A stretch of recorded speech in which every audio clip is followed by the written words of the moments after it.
Adagi numit humni Rishi bar chalamde. School sulaktre masangam daduna layaw tobani. Nong cholubagi kan naba budi natte. Mani surisi naba duda chatre chabarayon bado. Harisu chanaba karapuraga sathigda pari. Nanay lakchari rabon nai haiba pau tabada laying amdre. Imung pau yaudri kadang hana nom lachangli. Sakina Haima Haris ichala idana chango hek lak pada hana ngang lagala isi yingo. Nene pok pada extra talent oin hapiri aduna pak ek thadok pa yaroi. Mangol za kaurido yam chane. Nardi tuminaw nasinaba yam male nasakto. Anaba suman mande nipida flat. Waduloide machin benjinjay mathanda. Manida mo ying risida mo ying chaplep nagalay. Higay wa tawba lakpe amale nasakto. Ho khangzadre nini hoidi noi nahagi wari se. Ngausin nu haiba natana kari tawruni ha. Nene ngausin na deda sum pakhang punsi enjoy tawthokpani. Rishina English theater di adro nang wa ngangbada. America da poklakpo macha oiba aduna iron se pakhi thadokpa ngamdine. Haris nene kaithel macha sipau da chaluge nangak leiba yaki doi natro. Ngasi nong malay gu harasu yaida nene. Leibirano Saki noklaga Tohon nasadu kaisu tawdrabo nangbo ngak leramuko Hoinene Mani chatkibaga harisu pamung kakhalai Narabanina chalol o haige sungamdre Thakninga lola thao Laraba yumni chiniya thaksingano Thakta thaksaro e Ngasai kaibu urude risigi mona manakta phone lairido Haris phone do lauraga Nangbu phone pai didaine Ha phone laira maline Aduga ingwanda kemta haidine Nangonda hair kay kandoino. Sakta thi number biro. Pao matang tamning mo matamda nanakta laknari se. Why ne? Tumin naga phone layramdana. Nupi ko rabo. Naron da naira layramday man kreda. Tumin na naigada ba Rishina ti. Nang dono huran matabok sa tawre. Loy na kang na ba tabak ngaktani Rishina tawrok tuisi. Haris phone do ot payabo only. Contact list ta hana changdo ni yingli. Mamaga maniga ki number dagi hena yawramde. Haris magi phone do namlaga call tawsili. Save su toksile magi number do WhatsApp tane text kra tongna se nupaga text to wahina di ai natuga thano hui man basidi namana boina khallo aisi gi oina ubra yare kedogla ino nangna nupi kaina dore kamaina thiem doinom thairo Rishi noklaga koibu koina rabo kaina dori yes haramani aduga nangonda khop chale rami adugi khangangri sawre block apire Nupi themba hitradi natu koi tawe koi ningino. Adu hana expert oiko, adu koyo. Expert oiba itaw dagi nataw gi mateng ni zabalak chari sini. Ay nupi themba da season na ba thamzili me amse. Nangonda irai na taktola kadro. Aston. Wadu chap lepaga mami khanglaw law thori. Phone do yingaga. Sina kana. Rishi phone da habit yingi. Wife. Haris maya karaga ngakna Rishi da yingi. Wife haiba. Jeb thamdringi da wife hana kai ngakningai oigi tuan sing na hayuda masak su ude kananu sibo ice cream ngan phamna trosa Rishi nok phet ka tawraga yam lemna tapna hairi she's my favorite customer fab girl fab human wah kai no haisibo kayam kuiraba mamingga hangdrida loire ado kyam fab oiraga ado favorite se wakalamadro just favorite Nang dong na chopti. Ying tare, ay susus takpalake. Yas nare Ilizara ama puraga. Ilizala ame. Hindi Angela so, ay su jealous helan lagi na adun pidi managta tok ek pamjilaga wari sajan mani. Fam gam dramale hagula chat kre. Karam manu pino nang na tasing koi du se. Ilizayas na or mingkang dabi. My choice. Nung shiva su thamoida. Apamba su thamoida matam kra thamgige. Yam thina pamuzabado haidokpa Haris puk hawalaga dak tawi ai chalai nahawra nak mandrangam da golim ta change chakhum de singla samta kalamu ado chatkro kai kai no lare isna hairaga Haris na purak pasing du yengi itaw nung shiba nare na ne haw pizaning dana yam berak pani apa mam lawro sar aduga ne heng school law nang lakta bade school ka ne nungsit kam da sitre sor wan matan na ba mi yawre Ngamadila ke Haris to singla sampuraga changai ꯌꯥꯁꯅꯥꯗꯣ ꯑꯩꯅ ꯅꯪꯅ note ꯁꯤꯜꯂꯛꯑꯣ ꯍꯥꯏꯅ ꯁꯤꯜꯍꯟꯕꯅꯤ ꯑꯝꯇꯣꯏꯕ ꯍꯔꯥꯎꯕꯗ ꯃꯊꯤ ꯆꯤꯠꯂꯝꯅꯤ ꯀꯌꯥ ꯀꯟ ꯉꯝꯗ꯭ꯔꯤꯅꯣ ꯍꯪꯉꯨꯁꯤ ꯍꯔꯤꯁ ꯅꯣꯠꯁꯇꯨꯗꯤ ꯑꯩ ꯁꯤꯟꯕꯤꯒꯦ ꯍꯔꯤꯁ ꯃꯈꯣꯟꯗꯨ ꯁꯦꯝꯃꯒ ꯍꯥꯏꯔꯛꯄꯅꯤ ꯌꯥꯁꯅꯥꯅ ꯍꯥꯏꯔꯛꯄꯗꯣ ꯆꯞ ꯃꯥꯟꯅꯅ ꯄꯥꯎ ꯇꯝꯂꯤ ꯔꯤꯁꯤ ꯃꯃꯤꯠ ꯐꯩꯅ ꯍꯔꯤꯁꯇ ꯌꯦꯡꯉꯛꯏ ꯎꯏꯂꯣꯡꯁꯤꯗꯤ ꯃꯥꯡꯒꯣꯜ ꯆꯥꯎ ꯀꯧꯗꯅ ꯅꯪꯉꯣꯟꯗ ꯀꯅꯥ ꯀꯧꯗꯣꯏꯅꯣ ꯍꯩꯄꯥ ꯌꯥꯝ ꯈꯨꯁꯥꯗꯤ ꯍꯔꯥꯎꯒꯦꯗꯤ ꯍꯥꯏꯗꯤ ꯇꯣꯡꯖꯗ꯭ꯔꯣ ꯅ 3 daysꯀꯤ ꯅꯣꯠ ꯁꯤꯜꯂꯛꯇꯣꯏꯅꯤ ꯁꯤꯅꯤ ꯅꯨꯄꯤꯗꯩ ꯈꯦꯠꯄ ꯍꯥꯏꯁꯦ ꯃꯣꯏꯅꯗ ꯅꯨꯄꯥꯗꯩ ꯈꯦꯠꯄ ꯌꯥꯕ꯭ꯔꯣ ꯑꯉꯥꯡꯗꯨꯗꯩ ꯀꯌꯥꯝ ꯈꯦꯠꯂꯨꯔꯒꯦ ꯈꯦꯠꯄ ꯌꯥꯝ ꯍꯩꯔꯝꯃꯤꯁꯤꯅ ꯏꯇꯨꯗꯤ ꯒꯣꯜꯅꯦ ꯗꯥꯏꯃꯜꯅꯦ ꯂꯣꯟ ꯇꯧꯖꯩ ꯈꯦꯠꯄ ꯍꯥꯏꯁꯦ ꯉꯥꯏꯍꯥꯛꯀꯤ ꯇꯥꯠ ꯄꯥꯠꯀꯤ ꯅꯨꯡꯁꯤꯕ ꯁꯥꯕ ꯃꯤ ꯈꯛꯇꯅ ꯈꯦꯠꯅꯕꯅꯤ ꯑꯗꯨꯅ ꯌꯥꯏꯁꯅꯥꯗꯩ ꯈꯦꯠꯄꯗꯨ ꯀꯩꯁꯨ ꯀꯥꯏꯕ ꯂꯩꯇꯦꯅ ꯅꯪꯅ ꯈꯦꯠꯄꯤꯔꯒ ꯃꯤꯡꯅꯩ ꯁꯤꯖꯤꯟꯅꯕ ꯅꯪꯇꯅꯤꯍꯦ ꯌꯥꯝ ꯀꯤꯕꯩ ꯋꯥꯔꯣ ꯅꯪꯒꯤꯁꯦ ꯀꯣꯏꯁꯤꯜꯂꯣꯗꯨ ꯑꯣꯏꯔꯒꯅ ꯔꯤꯁꯤ ꯋꯥ ꯃꯈꯥ ꯇꯥꯔꯛꯇ꯭ꯔꯦ ꯂꯣꯛ ꯑꯩꯅ ꯈꯣꯖꯤꯜꯂꯛꯏ ꯑꯅꯤꯗꯨ ꯋꯥꯊꯤ ꯉꯥꯡꯕ ꯌꯥꯕ ꯉꯥꯡꯅꯔꯒ ꯍꯔꯤꯁ ꯃꯌꯨꯝ ꯍꯟꯈ꯭ꯔꯦ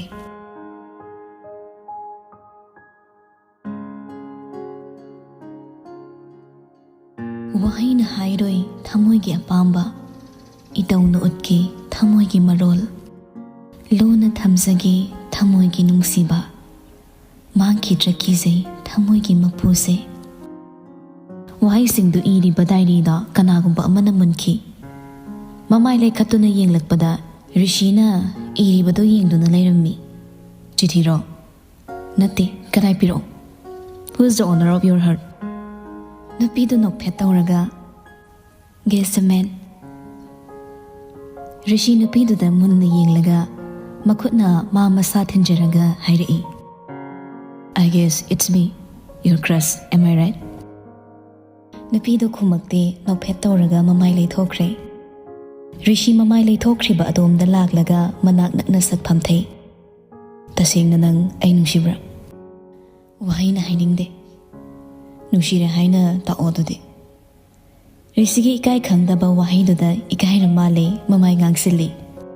ꯅꯨꯄꯤꯗꯨꯒꯤ ꯃꯈꯨꯠ ꯑꯅꯤꯃꯛ ꯇꯞꯅ ꯄꯥꯏꯁꯤꯜꯂꯛꯏ ꯃꯤꯠ ꯑꯅꯤꯗꯨꯅ ꯂꯨꯛꯊꯔꯤꯕ ꯃꯤꯠ ꯑꯅꯤꯗꯨꯕꯨ ꯃꯤꯠꯆꯥꯟꯅꯒꯤ ꯃꯇꯥꯒꯨꯝ ꯀꯣꯏꯇꯥꯟ ꯍꯦꯛ ꯇꯥꯟꯅꯩ ꯃꯃꯥꯏ ꯃꯌꯥ ꯅꯛꯅ ꯆꯪꯁꯤꯜꯂꯤ ꯔꯤꯁꯤ ꯇꯞꯅ ꯃꯤꯍꯨꯟ ꯀꯟꯅ ꯆꯣꯡꯉꯤꯗꯣ ꯀꯩꯒꯤꯅꯣ ꯀꯤꯖꯕ꯭ꯔꯥ ꯂꯝꯍꯦꯟꯕ ꯑꯣꯏꯒꯅꯣ ꯅꯨꯡꯁꯤꯕ ꯍꯧꯗ ꯉꯥꯏꯔꯤ ꯍꯥꯏꯔꯛꯂꯤꯕ ꯋꯥꯗꯨ ꯇꯥꯕꯒꯤ ꯃꯍꯨꯠ ꯔꯤꯁꯤ ꯍꯦꯟꯅ ꯅꯛꯅ ꯆꯪꯁꯤꯜꯂꯤ ꯃꯣꯃꯣꯟ ꯃꯤꯅꯣꯛꯀ ꯂꯣꯏꯅꯅ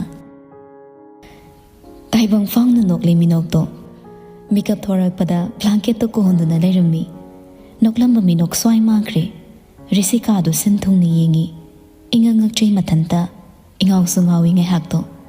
ꯒ꯭ꯌꯥꯟ ꯇꯥꯔꯛꯄꯗ ꯉꯥꯏꯍꯥꯛꯇꯪ ꯇꯧꯈ꯭ꯔꯤꯕ ꯃꯌꯥꯝꯗꯣ ꯃꯪ ꯑꯣꯏꯔꯝꯂꯦ ꯃꯀꯣꯛꯇꯨ ꯄꯥꯏꯔꯒ ꯕꯤꯠ ꯇꯦꯛꯅ ꯁꯣꯟꯖꯩ ꯑꯁ ꯍꯥꯏꯔꯒ ꯃꯇꯣꯝꯇ ꯅꯣꯛꯂꯦ ꯂꯣꯡꯅ ꯉꯥꯏꯍꯥꯛ ꯍꯤꯞꯂꯒ ꯎꯈ꯭ꯔꯤꯕ ꯅꯨꯄꯤꯗꯣ ꯀꯅꯥꯅꯣ ꯍꯥꯏꯅ ꯅꯤꯡꯁꯤꯡꯅꯕ ꯍꯣꯠꯅꯩ ꯀꯅꯥꯁꯨ ꯎꯗꯦ ꯃꯤꯠꯃꯥꯡꯗ ꯑꯥꯏꯁ ꯀ꯭ꯔꯤꯝ ꯄꯤꯌꯣ ꯍꯥꯏꯅ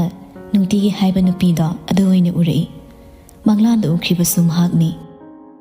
ꯔꯤꯁꯤ ꯋꯥꯈꯜꯗ ꯍꯧꯖꯤꯛ ꯑꯩꯅ ꯃꯪꯗ ꯄꯥꯈꯤꯕ ꯋꯥꯍꯩ ꯃꯇꯦꯛꯇꯨ ꯋꯥꯍꯩꯁꯤꯡꯗꯨ ꯅꯤꯡꯁꯤꯡꯅꯕ ꯍꯣꯠꯅꯩ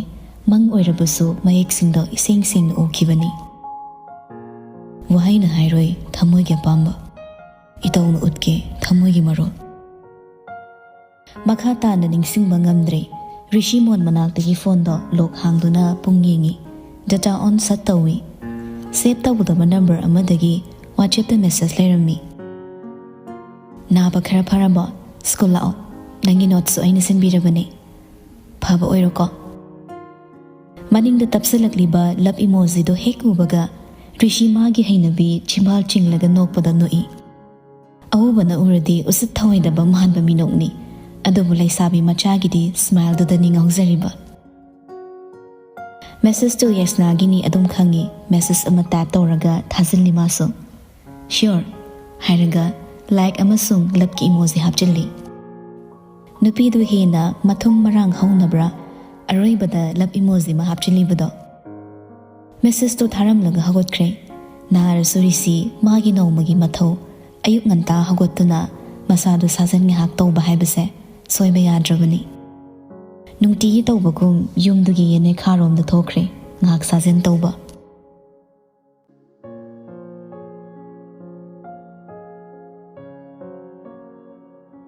ꯁꯣꯝꯗ ꯍꯔꯤꯁ ꯋꯥꯛ ꯑꯥꯎꯠ ꯇꯧꯔꯤ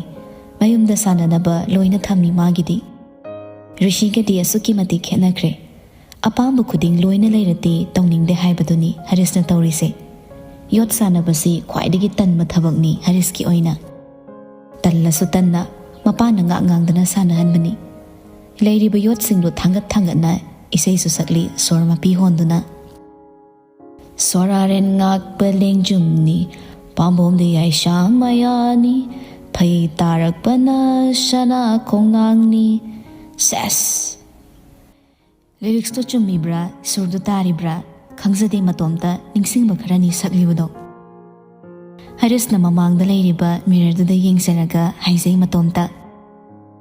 ꯕꯣꯗꯤꯁꯤ ꯏꯝꯄ꯭ꯔꯨꯞ ꯌꯥꯝ ꯊꯤ ꯑꯣꯏꯔꯦꯗ ꯁꯤꯗꯕꯨ ꯑꯩꯈꯣꯏ ꯕꯦꯕꯁꯤꯅ ꯀꯤꯝꯗ꯭ꯔꯗꯤ ꯂꯣꯏꯔꯦ ꯀꯩꯅꯣ ꯁꯛꯁꯨ ꯊꯤꯕ ꯅꯠꯇꯦ ꯔꯤꯁꯤꯗꯒ ꯉꯥꯎꯁꯤꯟꯗꯅ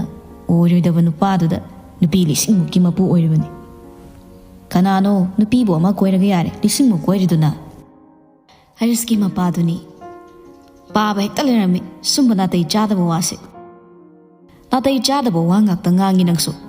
ꯏꯆꯥ ꯁꯛ ꯐꯖꯕꯁꯤ ꯌꯣꯠ ꯊꯥꯡꯒꯠꯄꯗ ꯋꯥꯔꯝꯕꯅꯤꯅꯅꯦ ꯁꯪꯒꯣꯝ ꯄꯨꯖꯔꯛꯂꯤꯌꯦ ꯏꯃꯥꯗꯤ ꯅꯃꯥꯗꯤ ꯐꯣꯟ ꯑꯃꯒ ꯆꯥꯛꯈꯨꯝꯗ ꯋꯥꯔꯤ ꯇꯥꯍꯧꯔꯤ ꯍꯅꯨꯊꯪꯗ ꯋꯥꯔꯤꯗ ꯉꯥꯎꯔꯤ ꯅꯃꯥ ꯍꯣꯏ ꯋꯥꯔꯤ ꯇꯥꯕꯩ ꯀꯥꯟꯅꯕꯁꯨ ꯂꯩꯕꯅꯤ ꯄꯥꯕ ꯑꯩꯁꯨ ꯏꯃꯥꯅ ꯇꯥꯕꯗꯣ ꯅꯨꯡꯉꯥꯏ ꯃꯥꯜꯂꯤꯅ ꯇꯥꯔꯤꯌꯦ ꯈꯔ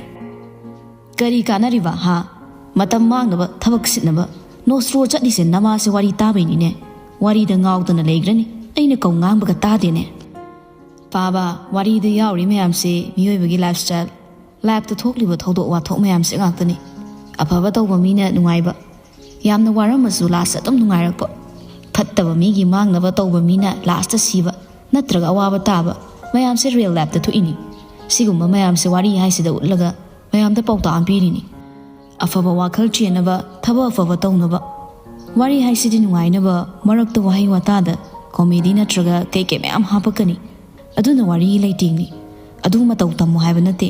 ꯔꯥꯏꯇꯔꯅ ꯍꯥꯏꯔꯤꯁꯦ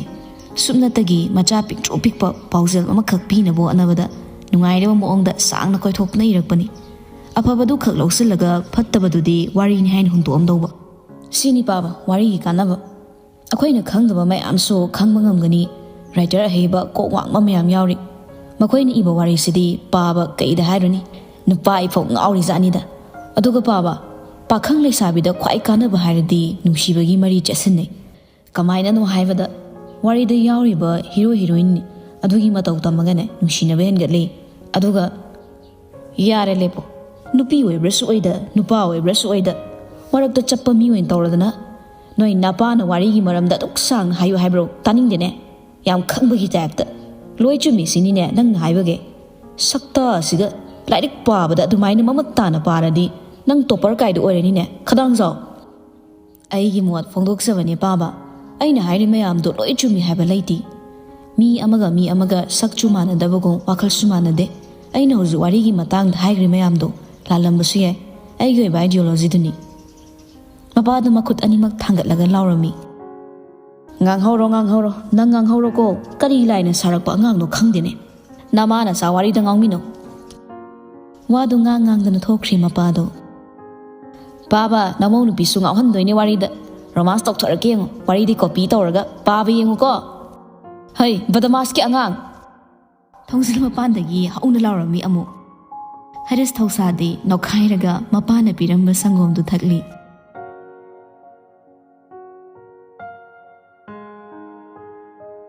ꯉꯁꯤꯗꯤ ꯍꯔꯤꯁꯀꯤ ꯕꯥꯏꯛꯇ ꯄꯨꯟꯅ ꯂꯥꯛꯃꯤꯟꯅꯩ ꯁ꯭ꯀꯨꯜꯗꯣ ꯔꯤꯁꯤꯅ ꯊꯧꯔꯛꯄꯅꯤ ꯕꯥꯏꯛꯇꯣ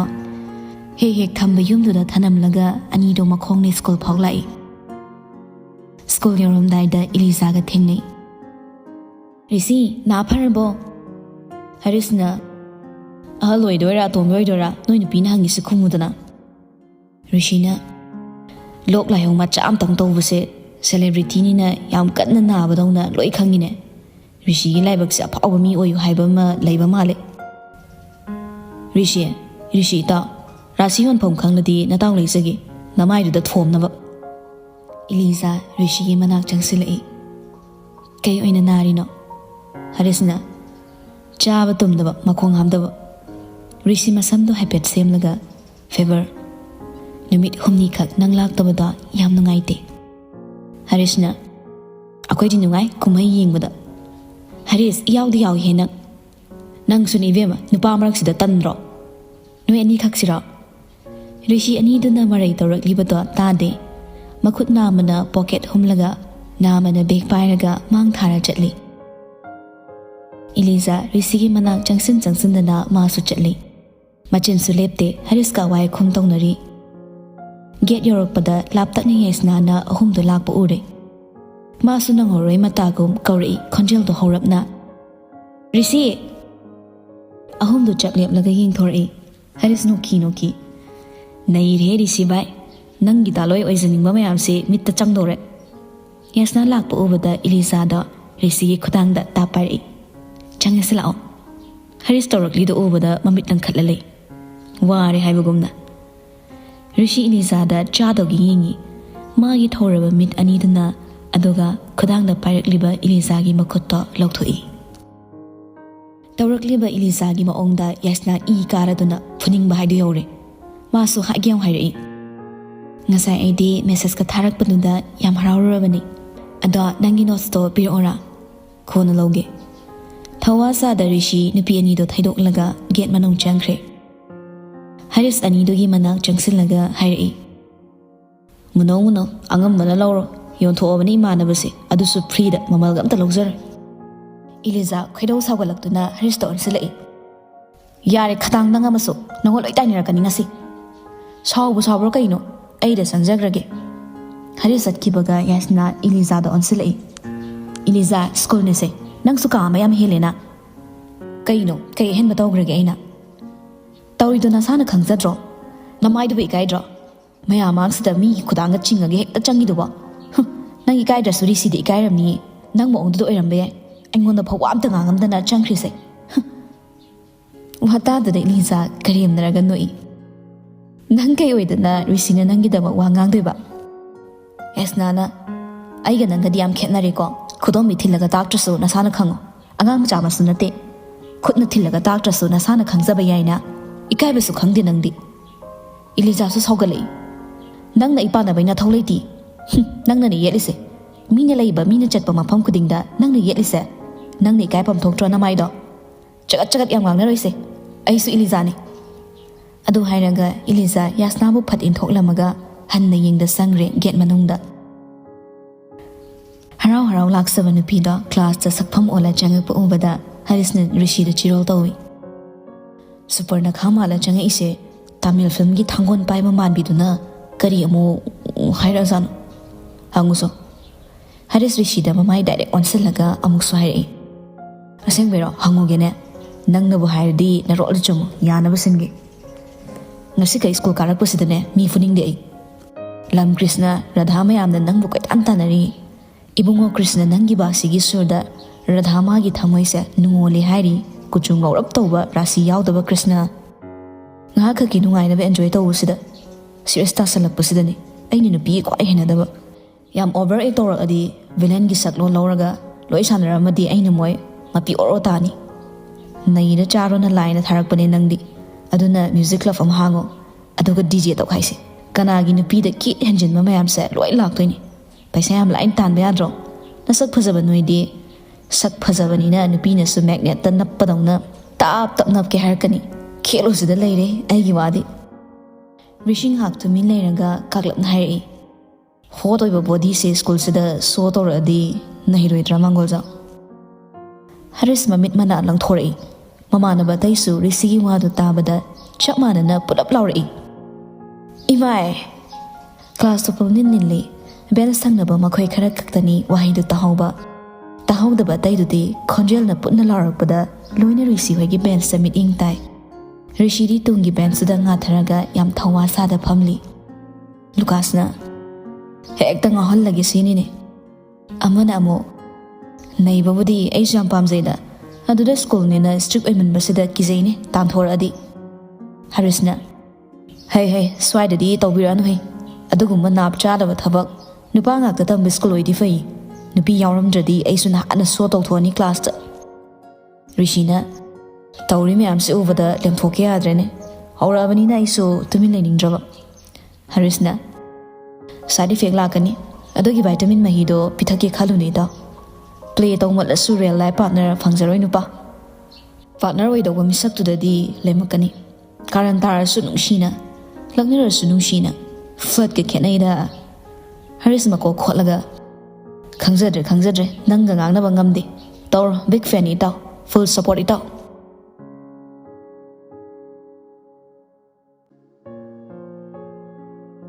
Nimit adugi nimidang wairamdo Rishi hanagum just barda da fammi Mane lakte ngasidi mathantani Nimit humni famlu dabanara mi kya laknade Walking lakpa chahi yankhai romda nupa amana kauri Ibungo na hangai di kedawrure Miyai jalaba haldana fal masak khangna kaurakpada Rishi nokfet tawna tapna mong hada khumi Kaka narure nongnini do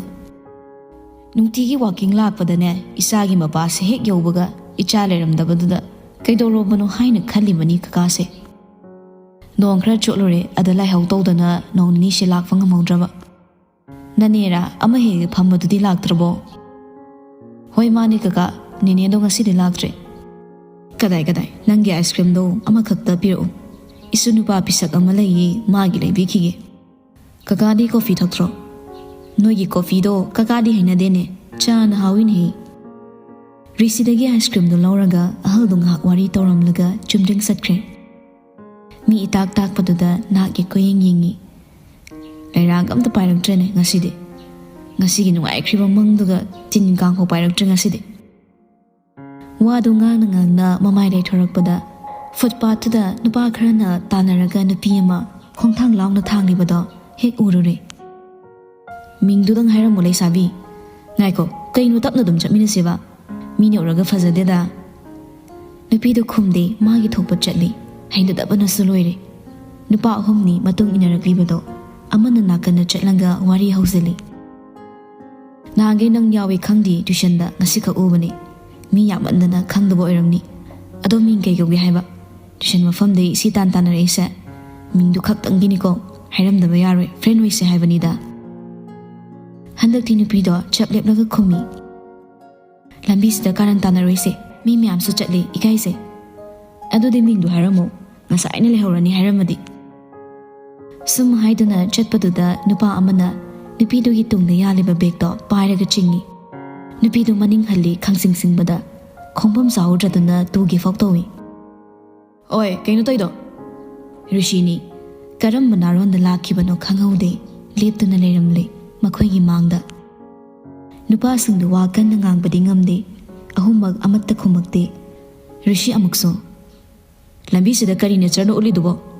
Nupa amana tuition taminaba imanabini ming hangbani kai kaige nangna de amkeng ni duna kaige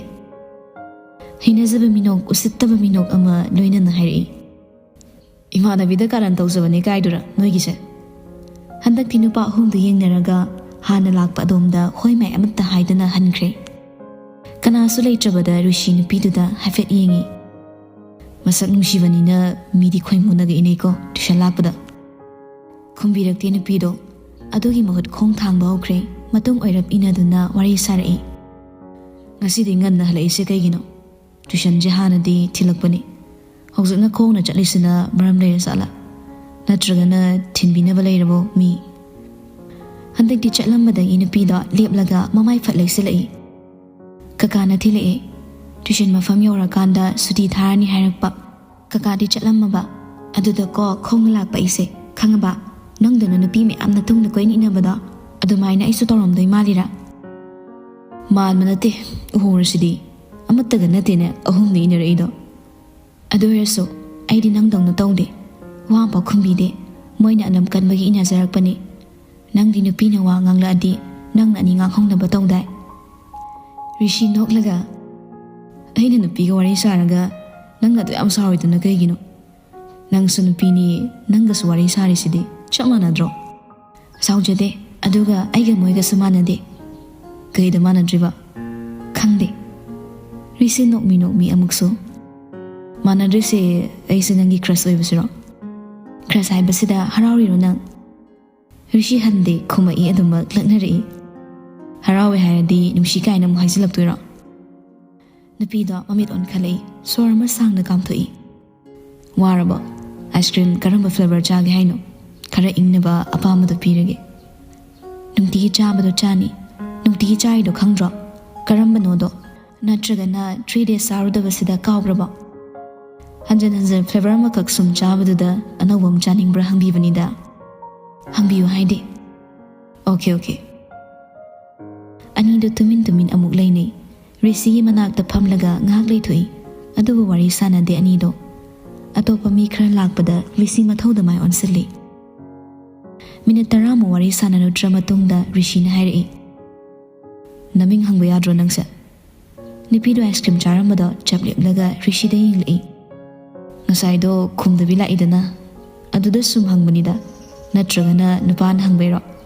ꯅꯣꯏ ꯃꯥꯅ ꯅꯨꯄꯥꯗ ꯃꯤꯡ ꯍꯥꯏꯕ ꯌꯥꯔꯣꯏ ꯀꯥꯏꯅ ꯍꯥꯏꯕ꯭ꯔꯕ ꯍꯥꯏꯅꯤꯡꯕ ꯃꯤꯗ ꯍꯥꯏꯅꯤ ꯍꯥꯏꯅꯤꯡꯗꯕ ꯃꯤꯗꯗꯤ ꯍꯥꯏꯗꯦ ꯑꯩꯉꯣꯟꯗꯗꯤ ꯍꯥꯏꯅꯤꯡꯗ꯭ꯔꯣ ꯍꯪꯉꯒ ꯍꯥꯏꯅꯤ ꯍꯥꯏꯅꯤꯡꯉꯁꯨ ꯍꯪꯗ꯭ꯔꯗꯤ ꯍꯥꯏꯔꯣꯏ ꯔꯤꯁꯤ ꯃꯃꯥꯏ ꯅꯣꯟꯊꯔꯒ ꯇꯕꯝ ꯅꯣꯛꯏ ꯐꯔꯦ ꯑꯗꯨꯗꯤ ꯃꯤꯡ ꯍꯥꯏꯔꯝꯃꯨ ꯍꯩ ꯕꯦꯃꯥ ꯅꯨꯄꯥꯁꯨ ꯅꯨꯄꯤꯁꯨ ꯈꯣꯟꯖꯦꯜꯗꯨꯒꯤ ꯃꯥꯏꯀꯩꯗ ꯌꯦꯡꯂꯛꯏ ꯑꯁꯣꯝ ꯋꯥꯡꯃꯗ ꯈꯨꯠ ꯈꯧꯇꯨꯅ ꯀꯧꯔꯛꯂꯤ ꯅꯨꯄꯤꯗꯣ ꯍꯦꯛ ꯇꯨꯏꯁꯟ ꯊꯤꯜꯂꯛꯄ ꯅꯨꯄꯥꯗꯨꯅ ꯐꯝꯂꯝꯕꯗꯩ ꯍꯧꯒꯠꯂꯒ ꯔꯤꯁꯤꯗ ꯑꯥꯏꯁ ꯀ꯭ꯔꯤꯝꯒꯤ ꯄꯩꯁꯥꯗ ꯍꯦꯄꯤꯗꯦꯟꯗꯨꯃꯒ ꯄꯤꯔꯝꯂꯒ ꯆꯦꯟꯈ꯭ꯔꯦ ꯑꯗꯨꯝ ꯈꯥꯝꯃꯨꯗ꯭ꯔꯦ ꯅꯪꯒꯤ ꯃꯤꯡ ꯍꯥꯏꯔꯝꯗ꯭ꯔꯤ ꯆꯠꯈꯤꯅꯨ ꯍꯥꯏꯅꯁꯨ ꯆꯦꯟꯈ꯭ꯔꯤꯕꯗꯨꯒꯤ ꯃꯥꯏꯀꯩꯗ ꯃꯤꯠ ꯑꯅꯤꯗꯨꯅ ꯑꯗꯨꯃꯛ ꯇꯥꯟꯅꯗꯨꯅ ꯌꯦꯡꯂꯤ